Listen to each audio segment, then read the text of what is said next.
We're going to watch another video here. This is from CBC Radio Canada, and it kind of shows you how they're framing the argument of Kyle versus the world.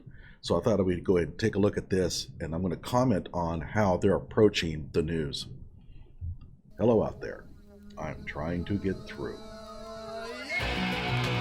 With his powerful brainwaves cradled in the warmth of reasoning, it's time for Johnnie Walker Dread to straighten you out on a thing or two. Emanating all the way from exciting Las Vegas, Oklahoma, it's the Johnnie Walker Dread Show. There are at least two versions of that ugly night in Kenosha, when Joseph Jojo Rosenbaum and Anthony Huber, two demonstrators, were shot to death at close range. Joseph Rosenbaum is called Jojo. Aw, isn't that cute? Guy named Jojo. You don't shoot people named Jojo. They are not described as anything but protesters. However, Rosenbaum was not there protesting. We know that. He was out there just trying to get in fights. He was trying to light things on fire, basically trying to create as much mayhem as possible. He's supposed to be a BLM protester, but he uses the N-word. How does that work? At any rate, I'm not sure what Anthony Huber is up to that night, although there's some footage of him. And it looks like he's trying to tangle with people as well. They both have violent pasts, and Huber is a repeat offender of domestic violence, and Rosenbaum is just a lunatic. I mean, he checks off all of the bad things that you would expect of someone: pedophile, drug addict, domestic abuser. And I'm sure I'm forgetting a whole bunch of things. He has a long track record. So they're described as protesters here. They're not protesters. Well, I mean, maybe Anthony Huber might be. Joseph Rosenbaum clearly is not. By a 17-year-old toting an AR-15 rifle, Kyle Rittenhouse. And 17-year-old Kyle toting an AR-15 rifle. They made sure to get that in there as soon as possible. So they're framing this thing as peaceful protesters versus armed 17-year-old kid.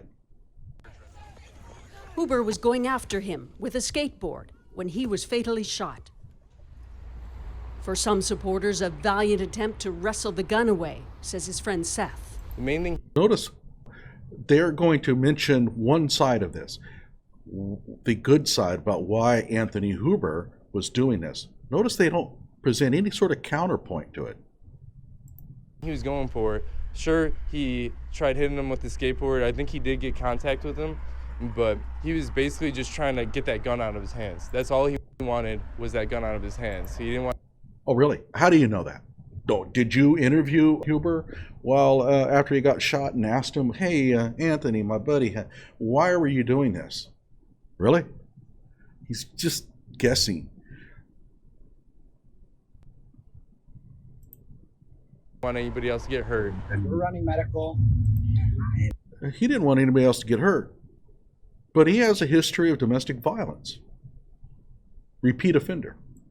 We're going in and we're getting pictures. But for others, Kyle Rittenhouse has emerged as the latest and lauded case in a highly politicized campaign for gun rights and armed self-defense.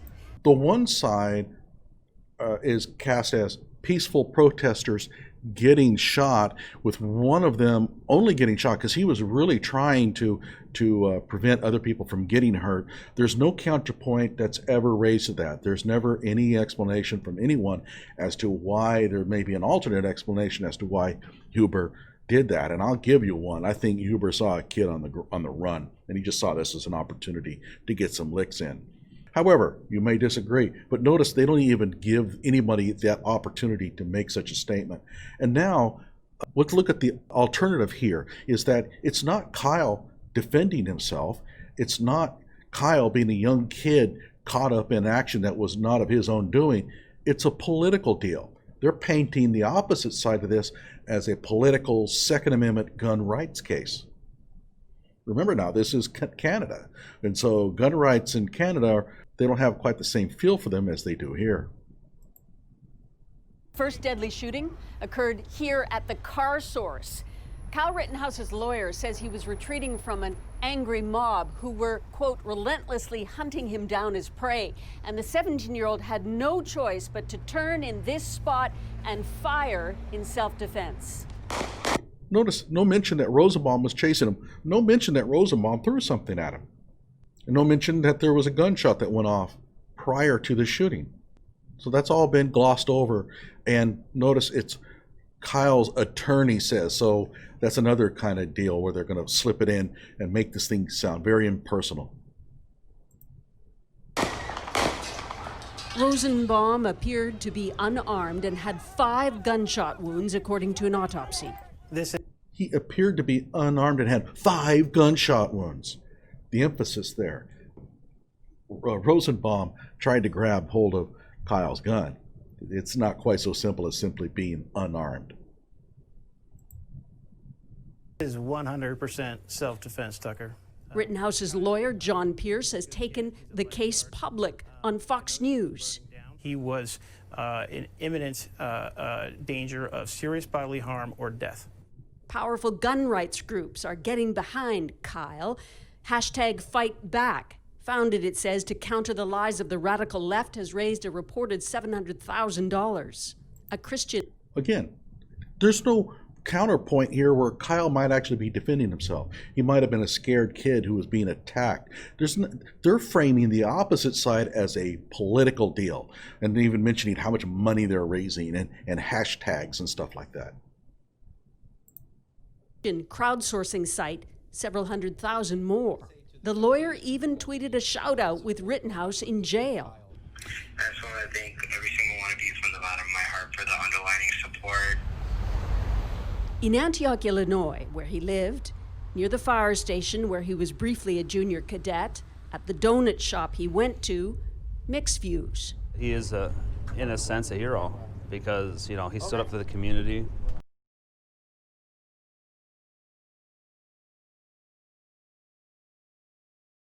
I think it was pretty stupid. What he did was wrong. He should have just left it be, let the Kenosha police and everybody else down there handle it.